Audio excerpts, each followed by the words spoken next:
Shalom saudara yang diberkati Tuhan. Pada kesempatan ini saya mengajak kita untuk memberi perhatian atau memberi fokus kepada iman. Iman yang dianugerahkan Tuhan kepada kita. Dengan iman itu kita mengakui Yesus adalah Tuhan dan Juru Selamat. Dan pengakuan itu menghantarkan kita menjadi warga surga atau menjadi orang kerajaan Allah.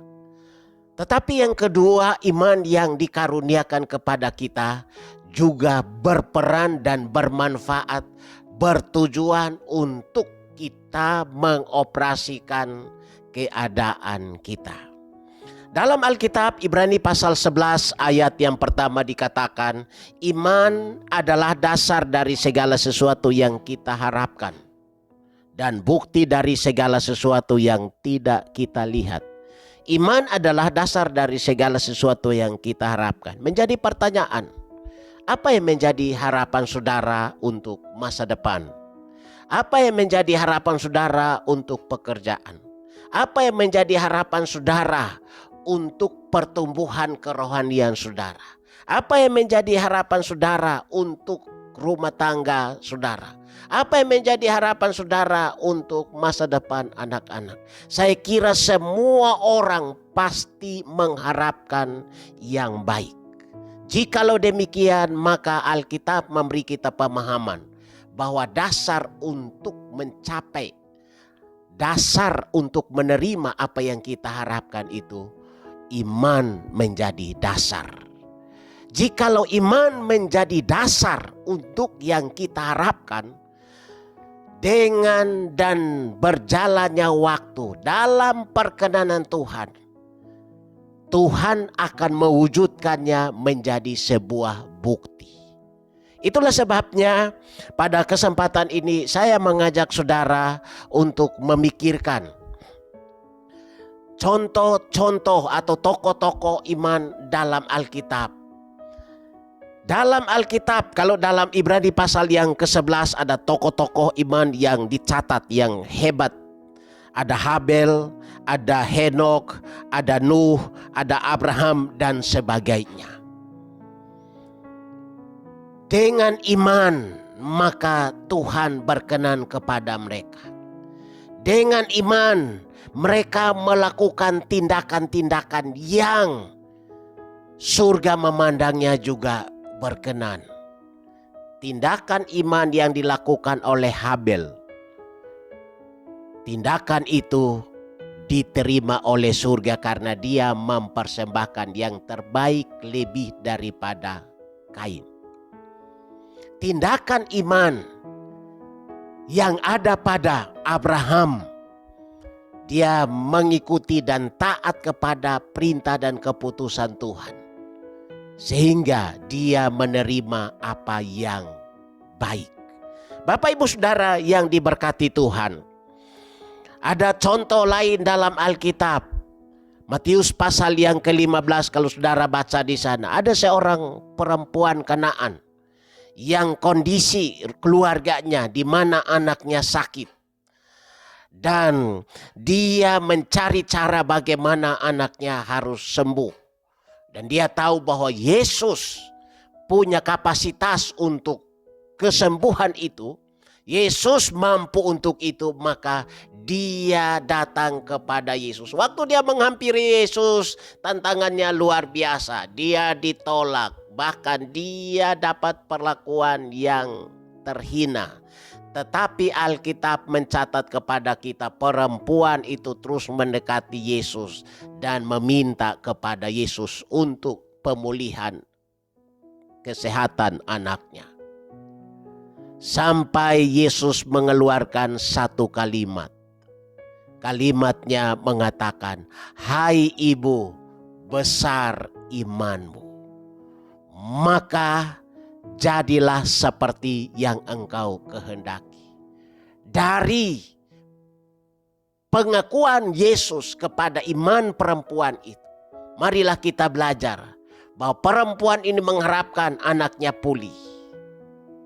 Dan tindakan ini adalah tindakan iman. Dan Yesus memuji iman perempuan ini. Besar imanmu, jadilah seperti yang engkau kehendaki. Jadi jikalau kita menginginkan sesuatu yang memang itu untuk kebutuhan kesehatan, kebutuhan pekerjaan, kebutuhan keluarga, dan lain sebagainya. Tidak salah kalau menghampiri Yesus dengan percaya bahwa kita butuh itu adalah kebutuhan kita, dan tindakan itu adalah tindakan iman. Maka saya kira surga juga tahu untuk merealisasikannya. Bapak Ibu Saudara yang diberkati Tuhan, kalau saudara baca Matius pasal yang ke-14, di sana juga berbicara tentang murid-murid, khususnya Simon Petrus. Petrus waktu melihat Yesus, tahu bahwa Yesus berjalan di atas air, dia menginginkan dan dia meminta kepada Yesus untuk dia juga berjalan di atas air. Dan Yesus mengatakan kepadanya, datanglah. Dan Petrus melakukan tindakan itu. Waktu dia menjalani tindakan itu, keputusan itu, dia berjalan di atas air. Alkitab memberi kita catatan bahwa waktu dia berjalan di atas air, tiupan angin begitu kencang dan terasa. Dia bimbang, dia goyah, dia takut. Dan akhirnya tenggelam. Waktu dia tenggelam, dia berteriak dan Yesus angkat dia, keluarkan dia dari air. Setelah Yesus keluarkan dia dari air, Yesus melepaskan satu statement. Hai kamu orang yang kurang percaya. Kenapa kamu bimbang? Dari apa yang diungkapkan oleh Yesus, jikalau Petrus ini tidak dipengaruhi oleh rasa bimbang dan takut, dan hanya iman yang ada pada dia yang mendominasi keputusan itu, maka mestinya dia pun bisa berjalan di atas air.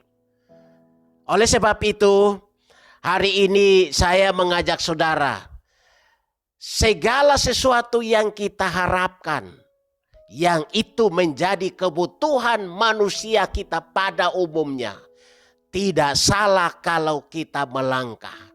Dan langkah yang kita jalani bukan sekedar tindakan emosional, keputusan emosional, tapi itu adalah tindakan, itu adalah keputusan iman. Sehingga kita sangat yakin bahwa Tuhan yang saya percaya akan menyangkupkan kita untuk menjalani, dan Tuhan juga, surga juga akan mengapresiasi, bahkan menghargai apa yang kita jalani dengan iman. Dan dia akan mewujudkan apa yang kita harapkan itu menjadi bukti. Saudara yang diberkati Tuhan, dalam Lukas pasal yang ke-17 ada satu nasihat di sana tentang masalah mengampuni. Yesus bilang sama rasul-rasul, murid-murid, jagalah dirimu, dan jikalau ada seorang yang salah, tegurlah dia. Dan jikalau dia datang kepadamu dan menyesali kesalahannya itu, maka ampuni dia. Bahkan jikalau dia dalam satu hari 7 kali melakukan kesalahan dan dia datang kepadamu untuk mengakui, menyesali apa yang dia lakukan, tetap kamu harus mengampuni dia. Ini sesuatu yang tidak mudah. Satu orang dalam satu hari memperlakukan yang tidak baik kepada kita berturut-turut dalam kurun 7 kali. Siapa yang punya kesanggupan untuk itu? Maka murid-murid menyatakan kepada Yesus. Rasul-rasul berkata kepada Yesus, tambahkan iman kepada kami. Artinya apa? Mestinya iman yang ada pada kita, yang didewasakan, yang diteguhkan, yang ditumbuhkan. Perlakuan orang sejahat apapun, kita pun akan sanggup mengampuninya. Oleh sebab itu, pada kesempatan ini saya mengajak saudara, hal-hal ini menjadi sangat penting. Yang kita harapkan, kita tahu bahwa itu untuk pemenuhan kebutuhan kita. Yang kita tahu bahwa yang kita inginkan itu untuk damai sejahtera kita. Maka tidak salah kalau saudara memberi perhatian untuk iman itu menjadi prioritas dan fokus. Lalu bagaimana? Sederhananya saya mengatakan kepada saudara, iman yang ada padamu untuk didewasakan, untuk dia teguh, untuk dia tumbuh, untuk dia kokoh, dan untuk terus menjadi prioritas, untuk terus dominan, mengendalikan segala kondisi ketakutan dan kebimbangan kita. Maka bacalah Alkitab dengan teratur. Renungkanlah setiap benih firman yang saudara baca. Pikirkan dengan baik, jiwai dengan baik. Lalu tetap konsisten menginginkan, lakukan dengan baik. Itu akan menjadi asupan gizi, asupan makanan yang memberi makan kepada imanmu sehingga imanmu teguh. Bangunlah persekutuan dengan Tuhan dalam doa. Gunakanlah waktu saudara untuk terhubung dengan Tuhan. Gunakan waktu saudara untuk ada pujian, pengagungan, penyembahan kepada Tuhan. Karena itu bagian-bagian yang akan menolong kita sehingga iman itu terbangun. Gunakanlah kesempatan yang baik. Terhubunglah dengan orang-orang yang punya kualitas hidup rohani yang baik. Sehingga saudara dipengaruhi, saudara diarahkan, bahkan saudara dilatih untuk hidup beriman.